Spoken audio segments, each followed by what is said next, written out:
চলে এসেছি আমি অন্নপ্রাশন বাড়িতে। এবার এসেই দেখছি এখানে ডেকোরেশন চলছে, আর এইদিকে সকালবেলার যা নিয়মকানুন থাকে সেইগুলো কমপ্লিট হয়েছে। আর সেখান থেকে চলে এসেছি আমি আমার আরেকটা পিসি বাড়ি। তো এই পিসি বাড়ি এসে দেখছি এই পুচকুটা এখানে খেলা করছে ওর দাদুর সাথে। আর এইখানে আমার এক দাদার, এখানে ও আর কি রেলে চাকরি করে, তো ওর কত বইয়ের মানে সাজানো প্রচুর প্রচুর বই। আর এইদিকে মা আর জেঠি হাঁটছে। আর তারপরে চলে এলাম খেতে। এখানে খেতে এসে দেখো প্রথমেই দিয়ে দিল ভাত, আর তারপর চলে এসছে গরম গরম ডাল। আর ডালটা করেছিল মাছের মাথা দিয়ে, আর এইখানে হয়েছে পুঁই শাক, পুঁই শাকটাও হয়েছে মাছের মাথা দিয়ে। আর তারপরে চলো তাহলে এবার পুঁই শাক দিয়ে ভাতটা খেয়ে নেওয়া যাক। খেয়ে নেওয়ার পরে তারপরে চলে এসেছিলো এই যে দেখো মাছটা কিন্তু খুব টেস্টি রান্না করেছিল।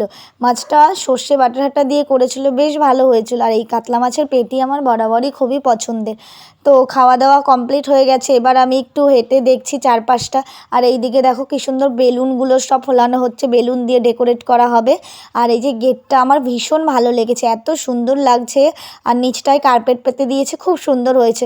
তো চলো ভিডিওটা আজকে এই পর্যন্তই, আবার দেখা হবে অন্য ভিডিওতে।